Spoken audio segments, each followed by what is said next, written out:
bastante íntima de Paulo, né? Paulo tinha uma consideração muito grande por eles e eles por Paulo. As circunstâncias, desde o início da igreja, desde da plantação daquela igreja, ficou bastante gravada, não só no coração de Paulo, mas nos seus lombos, né? De tanto que ele apanhou no início daquela igreja. E assim ele aprendeu a amar de uma maneira especial aquela comunidade, aquela igreja local dos filipenses. Então ele exorta como amigos, né? Que eles vivessem em união. Nós aprendemos que a unidade na igreja, a união na igreja, é uma das maiores bênçãos que nós temos. E nós usamos a verdade cristã para combater qualquer coisa que venha contra a unidade da igreja. Nós usamos a doutrina da igreja para combater tudo aquilo que vem contra a unidade verdadeira, legítima do corpo de Cristo, que é a igreja do Senhor Jesus Cristo, né? Então, essas verdades Paulo está mostrando ali no início desse capítulo 2 até o versículo 4. E agora a gente vai continuar de uma maneira bastante linda. A gente vai repetir aquele sermão que nós já ouvimos alguns dias atrás, sobre a humilhação e a exaltação de Cristo, que vai aí do versículo 5 até o versículo 11. Nós já estudamos sobre esse trecho e nós vamos ver mais uma vez. Vale a pena. É um dos trechos mais lindos das Escrituras. É um dos textos que falam mais claramente sobre uma doutrina, um ensino doutrinário chamado Cristologia. É onde a gente vê a pessoa e obra de Cristo resumida nesses textos, nesses versículos. A sua obra, a sua manifestação como homem, a maneira com que ele deixou a sua glória, se fez homem, morreu numa cruz, foi exaltado e tem o nome que está acima de todo nome.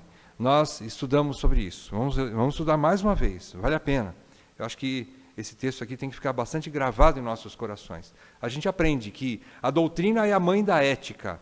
Se nós tivermos uma boa doutrina, nós vamos ter também uma boa ética. A palavra de Deus ela é poderosa para ganhar os nossos corações e ela é que vai nos fazer viver de modo digno do Evangelho. Então nós precisamos sempre voltar à palavra de Deus, deixar que ela regue abundantemente o solo do nosso coração, deixe ele de uma maneira bastante fértil para que as verdades bíblicas possam germinar e dar frutos. É isso que o Pai espera dos seus filhos, né? Que todos nós possamos dar frutos, e frutos que permaneçam.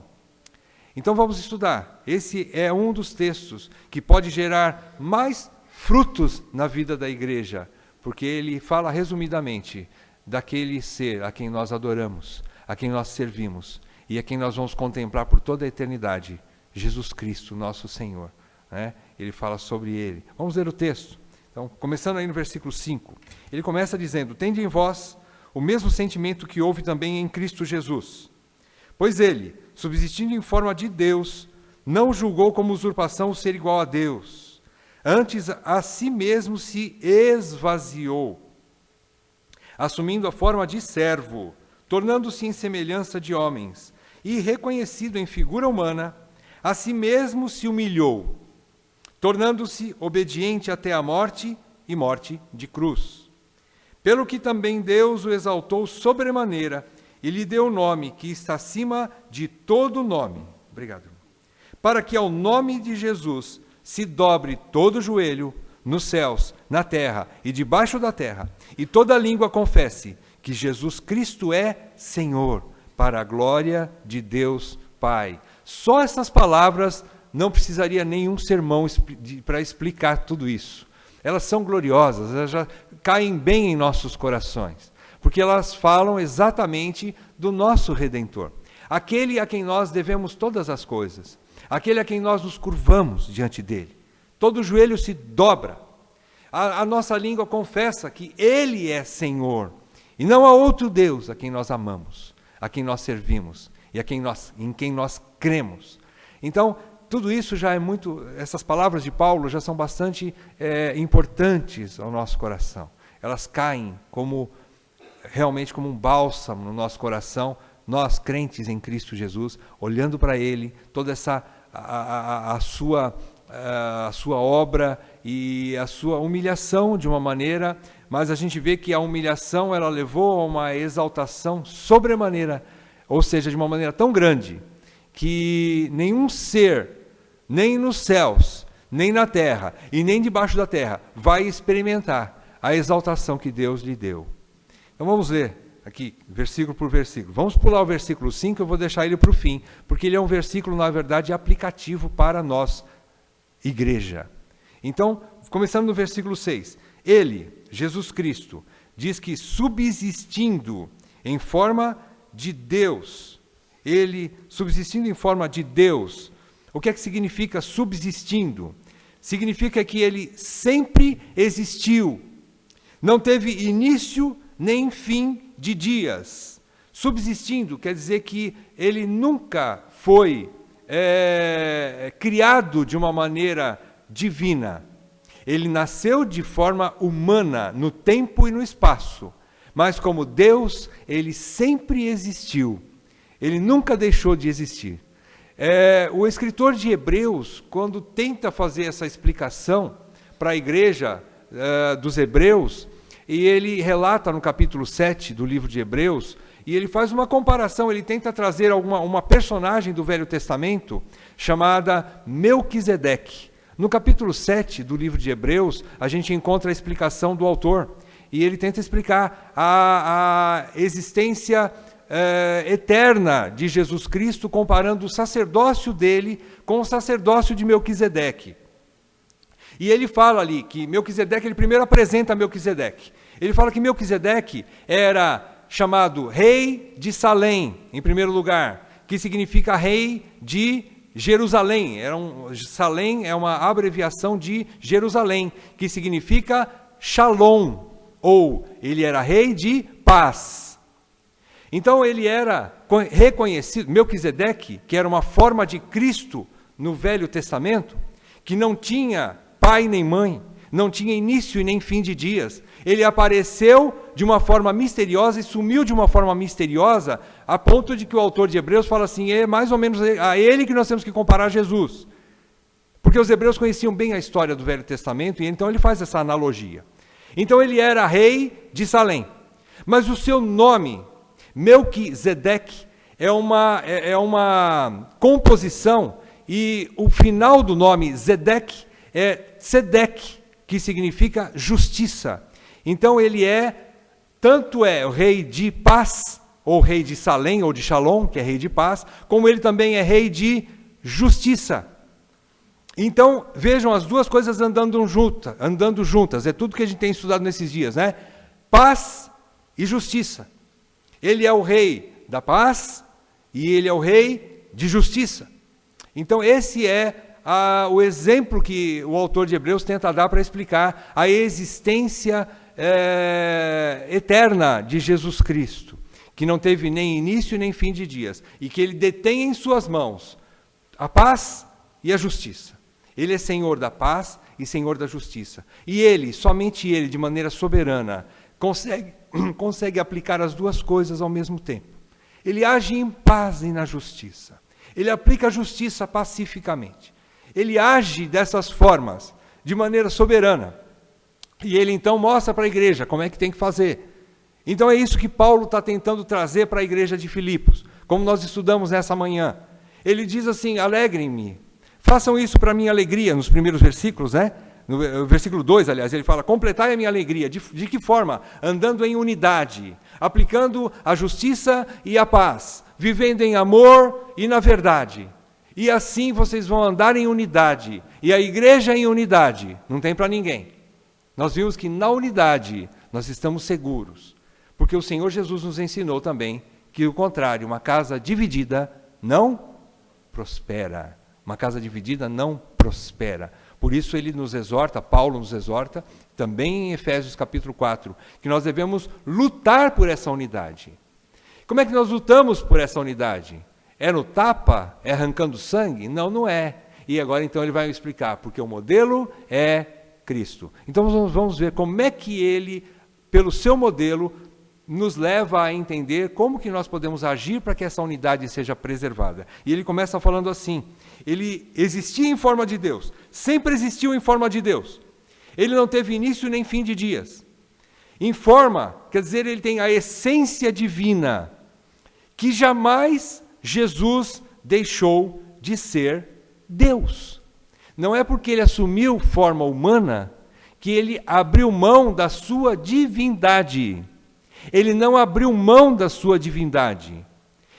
Cristo abriu mão dos direitos divinos. Ou seja, enquanto homem nesta terra, ele abriu mão dos seus direitos.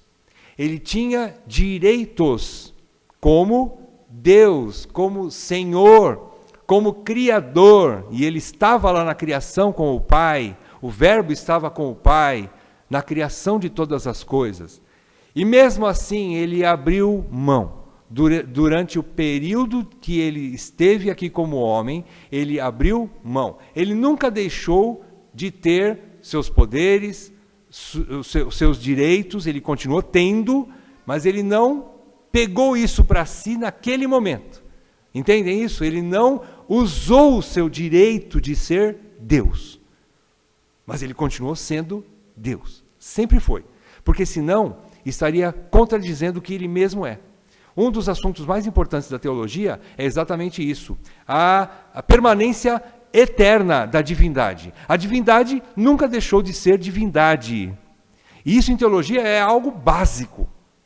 Deus nunca deixou de ser Deus, porque senão a sua eternidade seria comprometida. E ele nunca deixou de ser Deus. E Jesus, como Filho de Deus, nunca deixou de ser Deus, o Deus Filho. Nunca deixou. Mas ele só não aplicou, ele não usou os seus direitos de Deus. Não é? Então é isso que ele fala aqui, em forma, essência divina. Os seus direitos divinos, sim, ele abriu mão. A sua glória divina, sim, ele abriu mão. Não é que ele abriu mão, ou seja, ele nunca mais teve. Também vamos estudar isso com mais detalhes daqui a pouco. Não é? Ele abriu mão durante um período de sua existência humana. Não é? Então vamos lá. E continua dizendo: não julgou como usurpação o ser igual a Deus. O que é que seria isso? Não julgou como usurpação. O que é usurpar? É reter, ou não abrir mão, é segurar. E o texto aqui, essa palavra no original grego, ela é tida como de uma maneira ainda mais forte. É como roubar. Aqui, a gente poderia traduzir assim: não, ele não roubou. Sabe por que ele não roubou? Porque ele sempre foi. Ou seja, Cristo não precisa usurpar aquilo que já é e sempre será seu. Ele não usurpou o ser igual a Deus. Ele não precisava disso. Ele abriu mão, é verdade. Mas ele não perdeu a sua divindade. Ele só não utilizou aquilo. E usurpar quer dizer isso. Ele abriu mão de seus direitos e honras desta divindade. Podemos ver aqui o contraste da humildade de Jesus, que isso é bastante claro nas Escrituras, a humildade de Jesus, em contraste com a soberba de quem? De Lúcifer. Vocês conhecem a história de Lúcifer. A Bíblia nos ensina a respeito de Lúcifer. Ele queria ser igual a Deus. Ele brigou para ser igual a Deus. Ele foi orgulhoso. E ele, mesmo sendo um anjo dos mais gloriosos da criação divina, ele queria mais. E ele queria mais. E ele queria mais. E ele queria o trono de Deus. Ele queria aquilo que não lhe era dado a ele. Ele não tinha direito disso. Por isso Deus o humilhou eternamente e o lançou para as regiões mais baixas. E assim ele foi humilhado para sempre. É ao contrário daquele que tem todas as coisas e abriu mão de todas as coisas. Isso nos ensina muito, meus irmãos. Isso nos ensina muito. Porque nós que não temos direito de nada, muitas vezes brigamos por tudo e com todos. Tem um trechinho aqui do capítulo do Versículo 27 do capítulo 1, a gente estudou semana passada, eu achei engraçado esses dias estudando, né? Ele diz assim: vivei acima de tudo e de todos, por modo digno do Evangelho, né? É o que está aí no versículo 27, né? Não é isso que está, acima de tudo, né? Não de todos. O que quer dizer isso? Eu não posso pisar na cabeça de vocês para alcançar os meus objetivos. Eu tenho que viver acima de tudo em prol do Evangelho, mas não de todos, né? Eu não vou brigar, eu não posso brigar por causa dos meus direitos, se é que eu tenho algum, né? Muitas vezes a gente acha que tem muitos direitos, e quando você analisa bem a situação, na verdade, nós não temos direito nenhum. Na vida da igreja, nós não temos muitos direitos. Tudo que nós temos recebido graciosamente foi por graça, né? Nós não recebemos porque tivemos direito. Eu não posso chegar agora e exigir. Esses dias eu vi uma passagem interessante, né? Um pastor que eu me compartilho com ele no Facebook, lá do Pará, se eu não me engano, e ele comentando, né, que esses dias aí ouvindo um louvor, e ele disse ali: vamos fazer Deus sentir que valeu a pena nos salvar. Vamos cantar muito para Deus. Gente, o que é isso? Né? Como é que vamos fazer Deus sentir que valeu a pena Ele nos salvar? Né?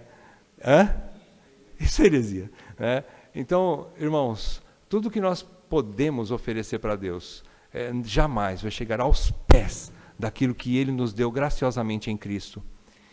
E mesmo que nós ofereçamos o melhor que nós temos, ainda assim não vai acrescentar nada à sua glória, porque a sua glória é maior do que todas as coisas e é completa. É como se Ele estivesse com o seu caminhão que carrega a sua glória cheio até a boca. Por mais que você glorifique a Ele com a sua vida, com o seu louvor, com tudo que você tem, não acrescenta nada, porque Ele já é glorioso em si mesmo. Quando Ele criou todas as coisas para a sua glória, não é que Ele criou para completar aquilo que lhe faltava. Ele foi tão amoroso que Ele só fez assim: eu vou criar seres para serem a minha igreja, para que eles vejam e se relacionem comigo e se satisfaçam em mim, porque eu já estou satisfeito. Eu vou compartilhar com seres tão pecadores, tão miseráveis, tão indignos, e eu vou fazer com que eles se sintam felizes, porque eu sou feliz plenamente. É só isso que Deus fez para nós. Então, nós não podemos acrescentar mais nada para Ele, né? E Ele diz assim: não julgou como usurpação ser igual a Deus, né? Versículo 7 agora, a si mesmo se esvaziou, antes a si mesmo se esvaziou. O que seria esse esvaziou? Ele mesmo se auto-humilhou. Ele, Jesus, tomou a iniciativa de se esvaziar. Ele quis renunciar à sua glória. Ele quis abrir mão da sua glória, dos seus direitos de ser Deus. Ele abriu mão da sua glória e dos direitos que ele tinha como Deus. Ele não foi coagido a fazer isso, irmãos. Nós precisamos entender isso. Parece que o pai mandou e ele foi meio carrancudo, obedeceu o pai. Ele foi obediente, mas ele fez isso de maneira espontânea. Ele fez por amor ao Pai, para a glória do Pai, por amor a nós, miseráveis e indignos pecadores. Mas ele fez espontaneamente. Quando diz que a si mesmo se esvaziou, quer dizer que ele tomou a iniciativa de se esvaziar. E esvaziar na Bíblia é exatamente se humilhar. Esvaziar é viver de maneira humilde. É o que Cristo fez. Ele se humilhou, se esvaziou. Não foi coagido a fazer isso. E quando ele assumiu forma de servo, aqui no versículo 7 ainda, o que seria essa forma de servo? Vejam bem, irmãos, ele era Deus, esvaziou da sua divindade. Assumiu, agora no versículo 7, vai dizer que ele assumiu a forma humana. Nós não chegamos lá ainda, mas fala que ele assumiu a forma de servo, ou seja, como homem, ele poderia, pelo menos, assumir a forma de um rei, não é? De um reino, ter ou uma família rica, que pudesse, pelo menos, chegar um pouquinho perto daquilo que ele abriu mão, da glória que ele tinha lá nos céus, junto ao Pai, né? Mas não, ele ainda assumiu forma de servo, né? Jesus não foi um ator que vestiu uma máscara para desempenhar um papel de servo, mas realmente veio para servir, mesmo sendo o Rei dos Reis e Senhor dos Senhores. Vamos dar um pulinho em Lucas, capítulo 22, versículos 24 a 27. Quando os discípulos estavam disputando lá, quem ia ser o maior, quem ia ser o menor. Quem entre nós aqui vai ser o mais forte aqui? Quem que vai mandar? Eu vou mandar aqui.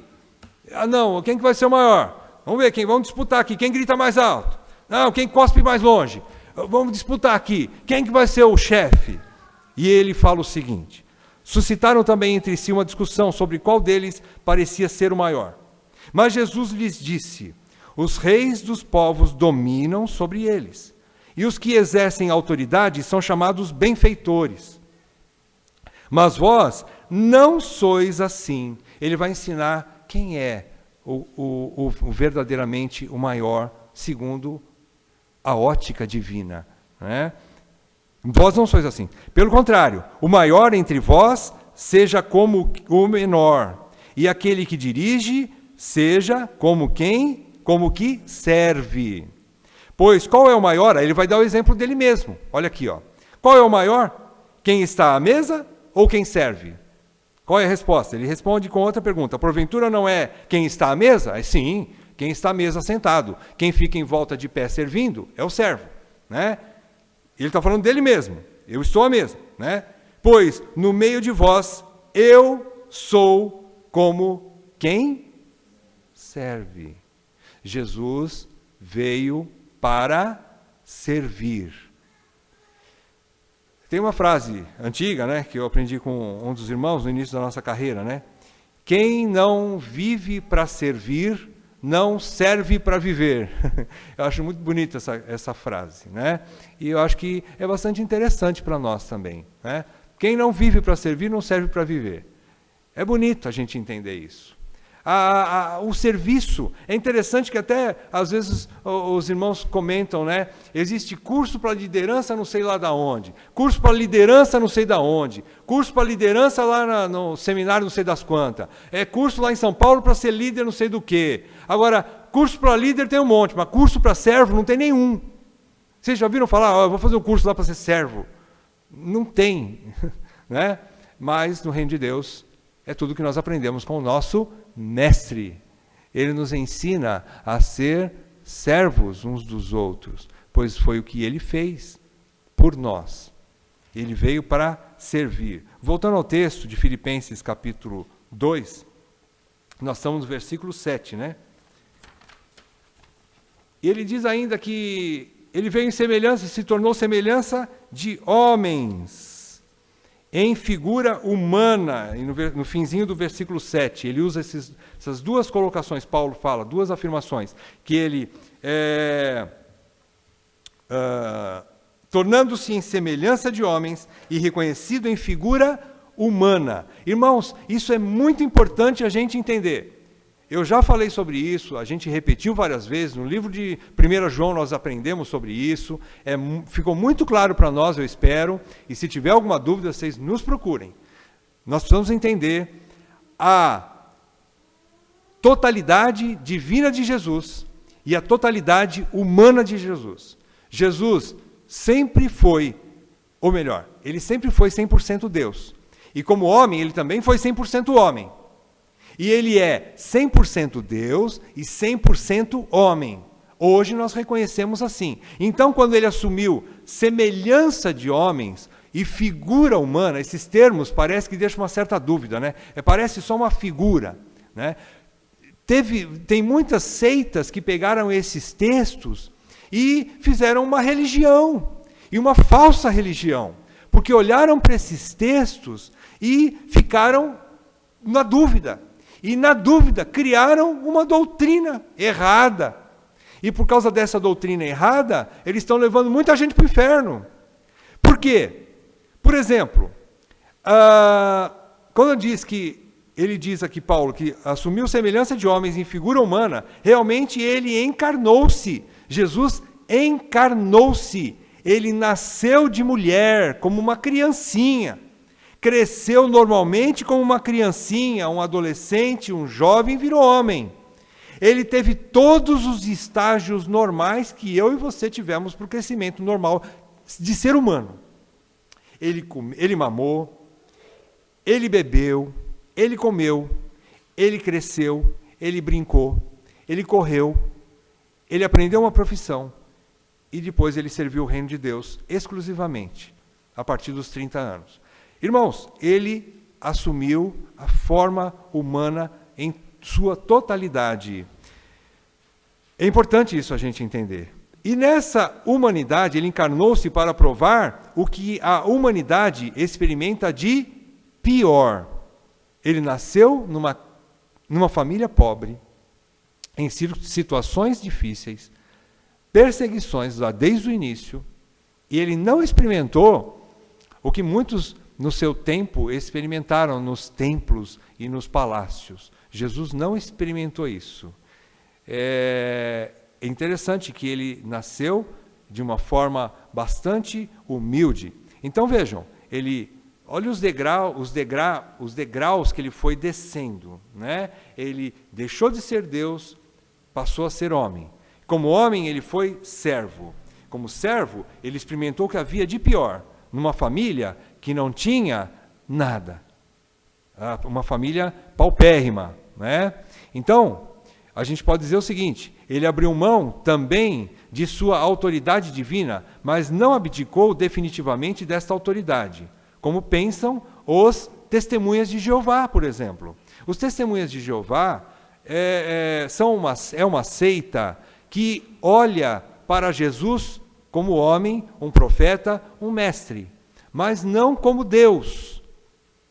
E é o grande erro deles. É uma doutrina perigosíssima e que está levando muita gente mesmo para longe de Deus. Então é um perigo, irmãos. Né? Então é a visão errada a respeito da divindade de Jesus. Por outro lado, existem várias outras religiões e seitas que têm a origem nos docéticos gnósticos que nasceram lá na época de João e que Paulo também combateu. Qual era a visão deles? A visão deles era a seguinte, que eles achavam que Cristo não assumiu, de fato, um corpo humano, um corpo físico, de carne e osso. Ele era como se fosse um holograma ou uma miragem. Vocês sabem o que é miragem, né? É uma visão. Teve um negócio lá meio esquisito. Se você apalpasse, não tinha nada ali, era só vento. Não, ele assumiu a forma humana. Por isso que João combate esse tipo de heresia e de seitas, mostrando, logo no primeiro capítulo da sua primeira carta, que aquilo que ouvimos, aquilo que vimos, que os nossos ouvidos ouviram, contemplamos com os nossos olhos, que apalpamos com as nossas mãos. E ele diz que apalpamos. E por que ele teve que mencionar apalpamos? Porque é exatamente isso. Porque Jesus tinha um corpo físico. Né? Então isso é muito importante a gente entender. Né? É básico para a nossa fé cristã, a gente entender a divindade plena e a humanidade plena de Jesus. É importante a gente entender isso. Versículo 8, ele continua dizendo mais uma vez, a si mesmo se humilhou. E agora em figura humana, ele se humilha. Então vejam, é humilhação em cima de humilhação, em cima de humilhação, em cima de humilhação. E ele vai se humilhando, ele vai se esvaziando, ele vai deixando, ele vai ficando para trás. A ponto de, no dia em que foi traído, se Judas não tivesse chegado perto dele e combinado com soldados escondidos, né, para pegar Jesus, eles não sabiam nem quem era Jesus. Os soldados não sabiam, as autoridades não sabiam. Ele era extremamente comum. Ele era uma pessoa que se passasse por nós na rua, nós não íamos perceber. Ele era comum naquela época dele. Se Judas não tivesse dado um beijo, ele combinou com os soldados, eu vou trair, vou mostrar quem é. Eu vou lá, vou dar um beijo nele. É aquele que eu beijar que é o homem. Vocês podem prender ele. Se ele não tivesse feito isso, eles podiam ter prendido Pedro errado, né? Levar Pedro como se fosse Jesus, ou João, que tinha muita gente ali perto. De tão comum que era Jesus. Né? E aqui diz que ele a si mesmo se humilhou, tornando-se obediente até a morte e morte de cruz. Aqui, o esvaziamento ou humilhação levou Cristo ao último degrau do sacrifício, que é a morte. Irmãos, pensem bem, para um ser eterno, divino, a morte é o que pode haver de mais humilhante. O que pode haver de mais humilhante para um Deus é ele morrer. Não dá nem para a gente imaginar, né? Não dá para a gente imaginar. Um Deus morrendo. E ele se entregou. A Bíblia diz que ele se entregou. Ou seja, ele se entregou para a morte. Se ele não tivesse se rendido lá naquela cruz, naquele momento, a Bíblia diz que ele se rendeu à morte. Porque a morte não tinha poder sobre ele. Se ele não tivesse se rendido à morte, ele estaria lá até hoje, preso naquela cruz. Vocês acreditam nisso? Eu acredito.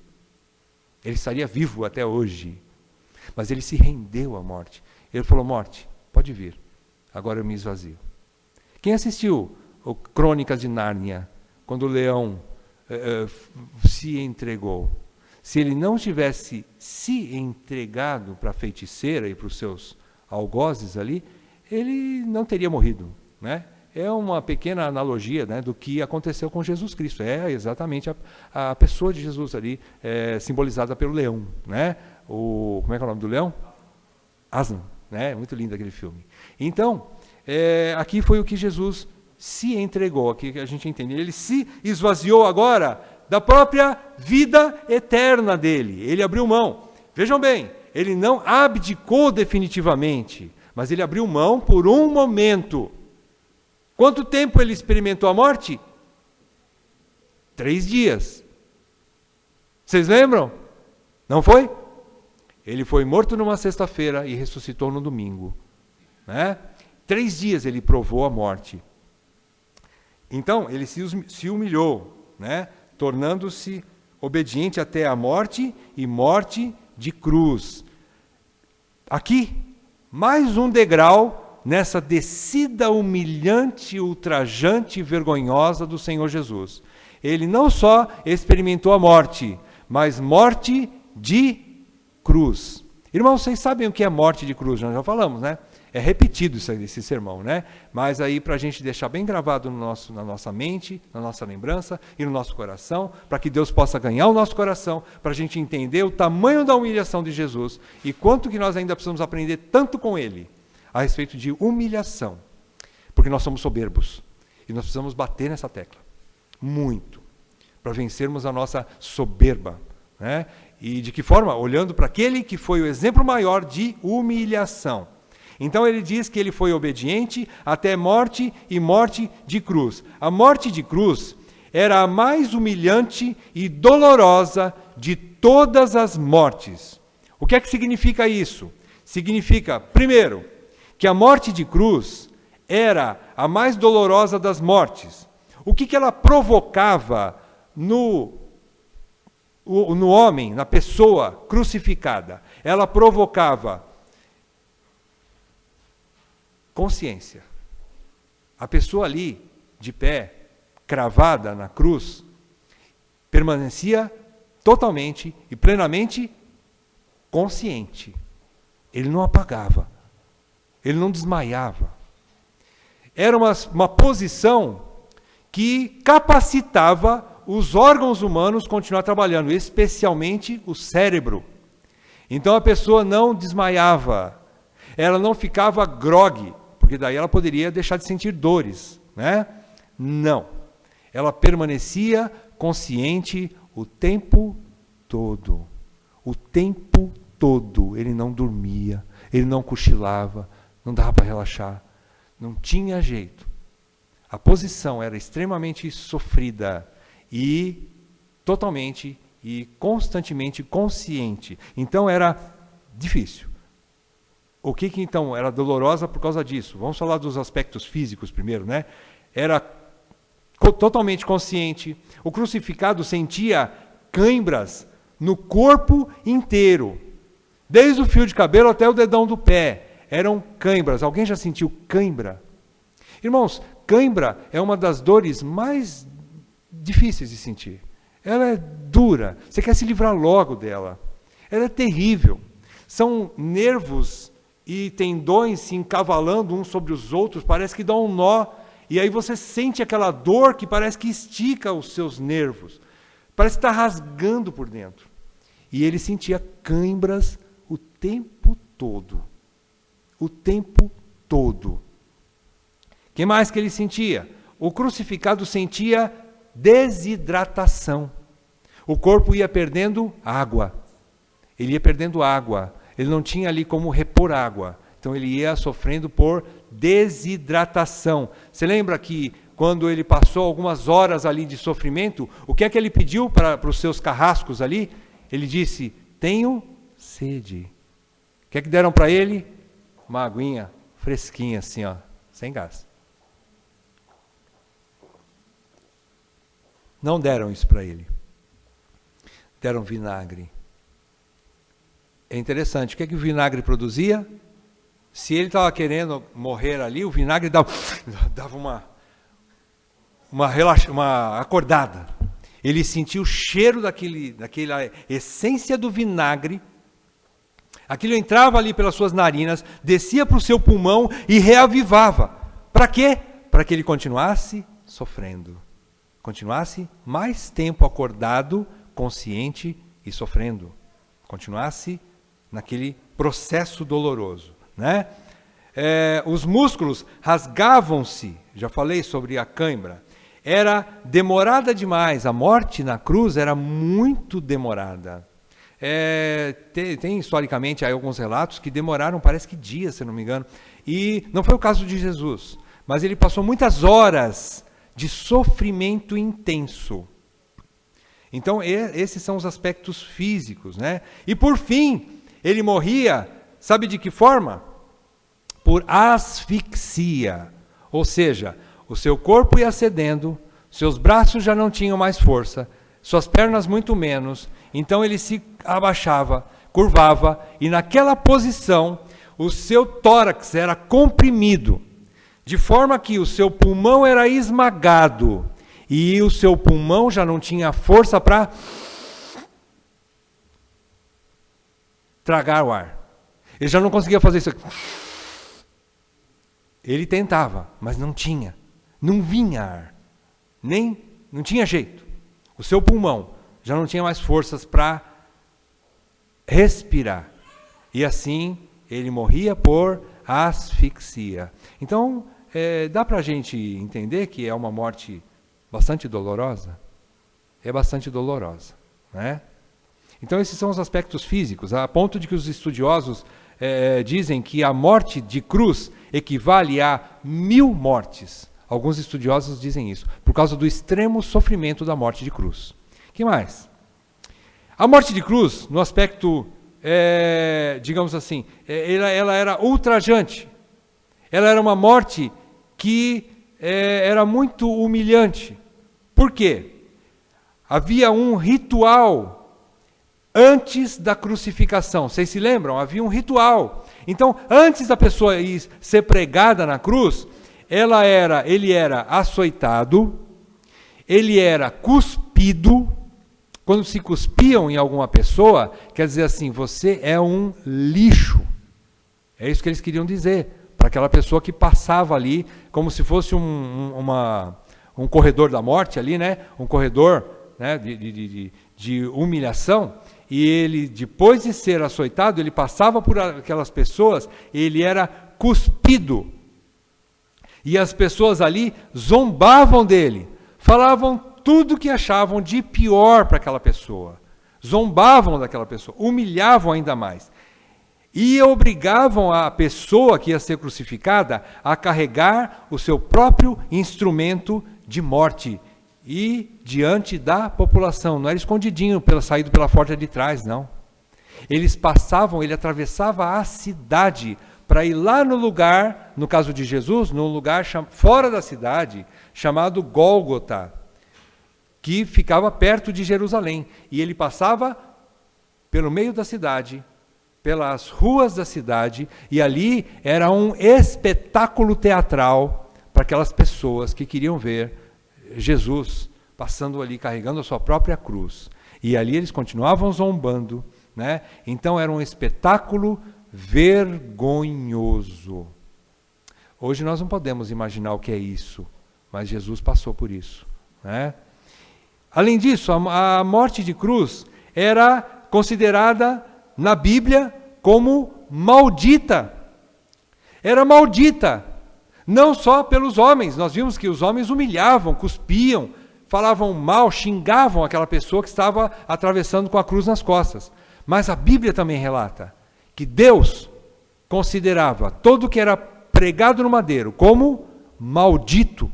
Maldito de Deus. Interessante isso, né?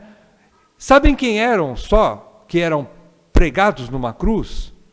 Somente eram os piores escravos. E quando esses piores escravos eram condenados pelos piores crimes que haviam na época. Então era alguém muito mal mesmo, muito cruel, e debaixo, né, lá da escória da sociedade. Eram esses que eram presos na cruz. Não eram pessoas comuns, as pessoas comuns podiam ser até executadas, mas de outras maneiras, talvez enforcado, ou no fio de espada, como Paulo morreu, e outros mais, né? Mas Jesus foi crucificado, então ele ali experimentou tanto o ódio dos homens, como ele diz também, o próprio, ele foi considerado por Deus como maldito. Ele, como filho, não era o maldito, mas ele assumiu o nosso pecado. E ao assumir o nosso pecado, ele foi feito maldito de Deus. Maldito de Deus. Irmãos, isso é muito terrível, irmãos, né? Essa é a situação do nosso Redentor, a situação do nosso Senhor. Esse é o primeiro bloco. O que nós pudemos ver aqui? A humilhação de Jesus Cristo. Foi indo para baixo, e para baixo, e para baixo, e cada vez mais para baixo. Mas a partir daí, vamos pegar o versículo 9, e a gente começa a ver a mudança da história. O quadro mudou. O que é que aconteceu? Versículo 9, até o versículo 11, eu vou ler de novo.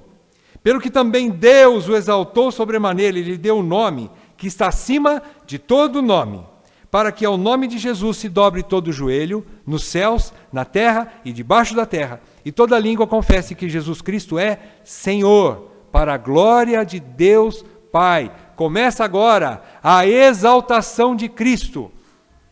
Se na humilhação ele se humilhou, ele se esvaziou, ele tomou a iniciativa e não foi coagido nem pelo Pai, nem por ninguém, ele se auto-humilhou.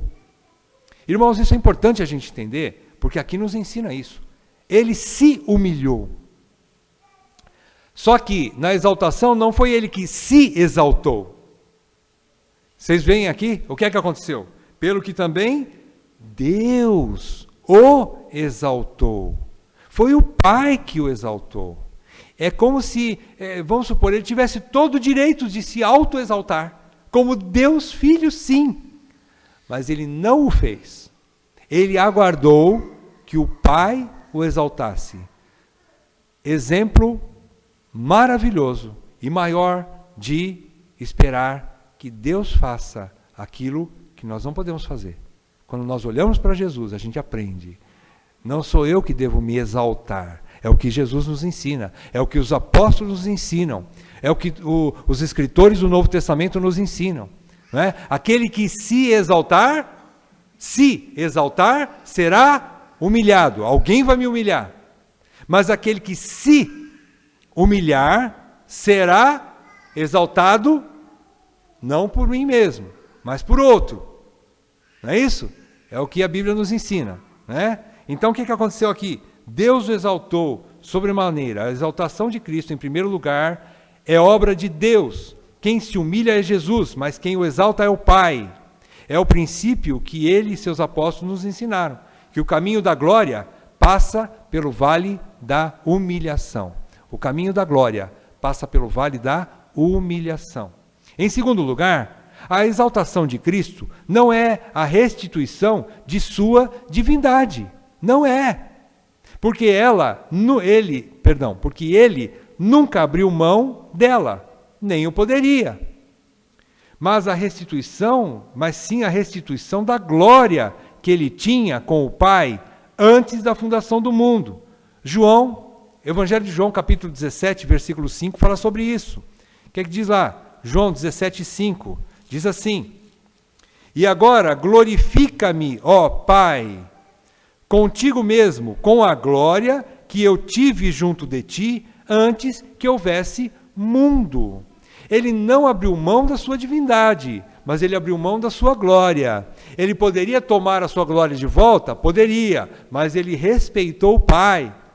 Humildemente, irmãos, ele respeitou o Pai. E ele esperou que o Pai o exaltasse. Que o Pai restituísse a sua glória.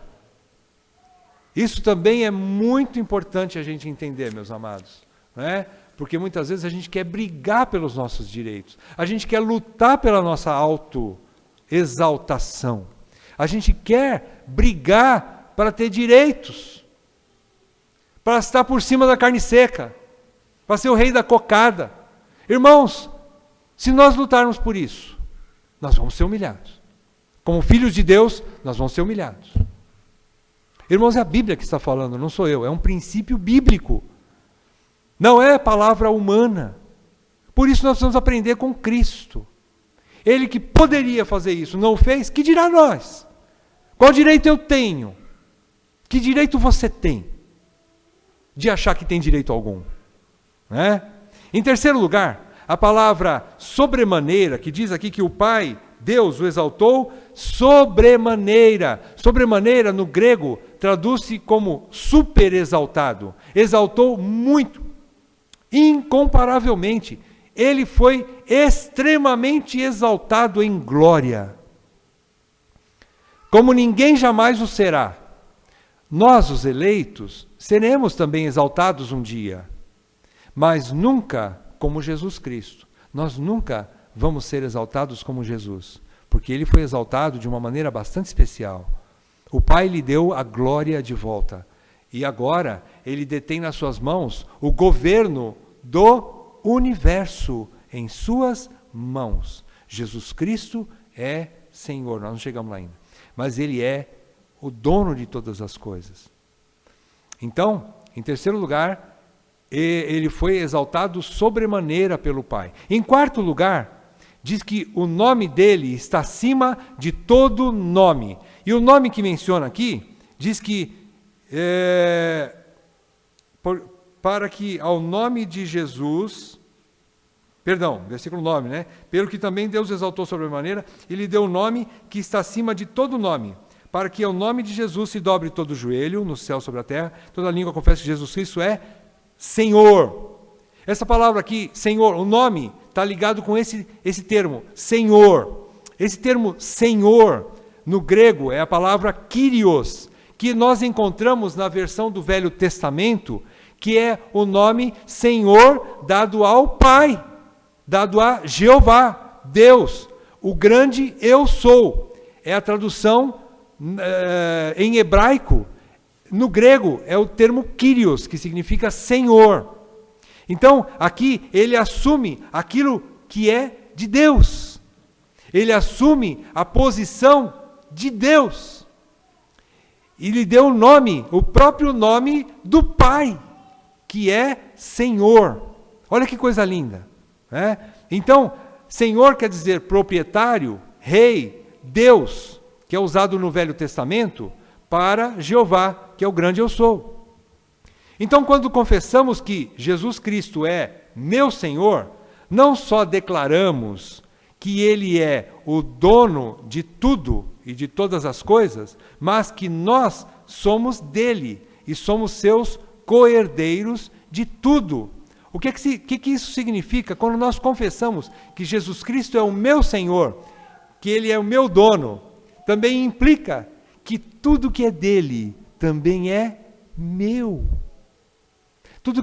Isso implica que Ele me deu tudo o que é dele somente pelo fato gracioso de que eu creio nele como meu Senhor e Salvador. Então é pouco quando uma pessoa confessa que Jesus Cristo é meu Senhor e Salvador? Não.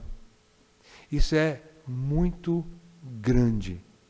E nós não conseguimos dimensionar ainda tudo que nós temos em Cristo. A gente só tem que ficar com aquela frase: quem tem o Filho, tem tudo. Quem tem o Filho, tem tudo. Por que isso? Deveria ser descanso para os nossos corações. Deveria ser a motivação dos nossos corações. Deveria ser a motivação de nós pararmos de termos encrencas uns com os outros, buscando nossos direitos. Deveria ser a motivação de nós preservarmos a unidade da igreja. Porque se eu tenho tudo em Cristo, eu vou brigar por mais. Por quê? Se eu já tenho tudo nele, o que me falta? Por que eu vou arrumar encrenca com vocês? Qual o motivo? Deveria nos convencer, não é mesmo? Deveria assentar o nosso coração e dizer assim: estou satisfeito em Cristo. Eu já tenho tudo nele. Por causa disso, eu tenho que encontrar descanso para o meu coração. É um fato. Eu tenho tudo em Cristo. Ora, se eu tenho tudo em Cristo, eu vou brigar mais por quê, né? Se a gente for pensar um pouquinho, a gente vai chegar nessa conclusão. Eu acredito que nós vamos chegar nessa conclusão. Né? Pode estar um pouco distante ainda para nós, mas a gente pode chegar nessa conclusão. Senhor, me revela essa verdade.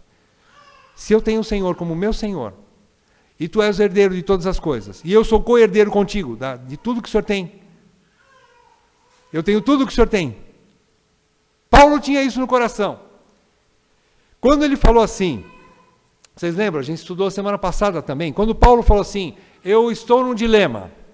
Eu não sei o que escolher. Se eu parto para estar com Cristo, que é incomparavelmente melhor, ou se eu fico para servir as igrejas. Eu não sei mais o que eu escolho. Eu falei essa manhã, né? Eu vou repetir. Parece que Paulo estava assim, depois de uma guerra. Nos filmes de guerra a gente assiste isso, né? Eu confessei isso para os irmãos, eu confessei. Eu gosto de filme de guerra, né? E sou um cara que gosta de ver sangue espirrando na tela, né? E nesses filmes, quando chega no fim, a gente vê ali, por exemplo, no filme de guerra, teve alguns casos, e é muito bonito a gente ver aquele exército que está combatendo o outro no campo do inimigo, e chega de repente ali alguns helicópteros para resgatar os últimos soldados sobreviventes daquele pelotão que está travando uma batalha ferrenha. Né? Então, eu imagino Paulo assim, aquele helicóptero está chegando, né? Está descendo ali, no momento mais crítico da batalha, e ele então, as portas se abrem e ele corre para o helicóptero. E o helicóptero está ali preparado para levar ele embora para casa. E ele pensa: eu vou embora, é incomparavelmente melhor sair dessa batalha aqui. Mas Paulo, quando sobe no primeiro degrau do helicóptero, ele olha para trás. O que é que ele vê lá atrás? Muitos irmãos caídos no chão, rastejando. Ele olha para aquelas pessoas e ele pensa assim: que dilema. Subo no helicóptero, que é incomparavelmente melhor, ou eu fico? O que eu faço? Paulo toma uma decisão. Ele fecha a porta do helicóptero, volta para trás, carrega a sua metralhadora e volta para o combate. E fala assim: no momento, é melhor eu ficar com vocês. Eu preciso ficar com vocês. Eu posso ajudar vocês. Coisa não vai ser fácil. É bala para tudo quanto é lado. Mas eu vou entrar de novo na batalha. Meus irmãos precisam de mim. Irmãos, isso é lindo a gente ver. Ele batalha pelos irmãos, ele batalha pela igreja, ele luta pela verdade, ele luta pela unidade da igreja, e ele ensina isso. Ele volta para o campo de batalha, ferido, cansado, com fome, mas ele volta. Quando Paulo escreve isso aqui, ele já tinha passado por muito sofrimento. E mesmo assim ele fala para os filipenses, eu ainda tenho esperança de ir visitar vocês. Eu quero ver vocês. Eu quero trabalhar. Eu quero fazer alguma coisa. Eu preciso voltar para o campo de batalha. Eu quero guerrear, irmãos. Eu sei que vocês precisam de mim, eu preciso de vocês também. Então vamos para a luta. É isso que Paulo fala aqui. Então, meus irmãos, é importante a gente entender isso. Quem tem o filho tem tudo, e ele tinha isso no coração. Ele já tinha certeza da sua glória futura. Ele já tinha um futuro. Mesmo que ele morresse no campo de batalha e não pegasse o helicóptero naquela hora, de qualquer forma, ele ia para casa depois. Por isso ele tinha tranquilidade. Ele enfrentou seus inimigos. Ele voltou para a guerra, porque ele tinha uma esperança certa na glória que lhe estava esperando. Ele sabia o seu final. A morte para ele não era o fim, mas era o início de uma outra vida, uma vida gloriosa, eterna, com Cristo Jesus. E por isso ele não tinha medo da morte. Ele não tinha medo da morte, ele voltou para a guerra. Né? Então com Cristo nós temos tudo, como Paulo tinha tudo. E ele voltou. Em quinto lugar, diz que dobrar os joelhos e toda a língua confessará. Significa que todo o universo, todas as nações e todas as classes sociais se sujeitarão ao senhorio absoluto de Jesus Cristo e o adorarão. E mesmo os ímpios, antes de irem para a condenação eterna e para o inferno, declararão, sabe o quê? Jesus Cristo é de fato o Senhor. Todos vão declarar, meus irmãos. Quando diz que toda língua vai confessar, todo joelho vai se dobrar, nos céus, na terra e debaixo da terra. Está falando dos anjos, está falando dos seres humanos que estiverem vivos, e está falando daqueles que estão no inferno, debaixo da terra. Debaixo da terra aqui é a classificação de inferno, né? E nós sabemos se ele está lá no núcleo da terra, né? Apesar que lá tem muita coisa incandescente, pode ser até mesmo que seja lá. Eu não sei, nem quero saber. Mas o que importa é existe o inferno. E toda criatura vai declarar: Jesus Cristo é Senhor. Todos vão declarar isso. Todo que tiver língua vai dizer isso. Todos os que tiverem joelhos vão se curvar diante dele. Né? Isso é extremamente maravilhoso. Né? Ver o nosso amado Redentor receber a glória de tudo e de todos. Vocês lembram-se daqueles que estavam cuspindo, ultrajando, xingando quando ele carregava a sua cruz rumo ao Gólgota? Vão estar lá. Vão estar lá. Vão estar lá. E não só vão estar lá, mas eles vão ser obrigados a fazer a última declaração de sua existência. Qual é? Jesus Cristo é Senhor. Eles vão declarar. Todos vão declarar. Nós vamos declarar jubilosos. Tipo assim, esse é o meu pastor. Ele é o meu Senhor.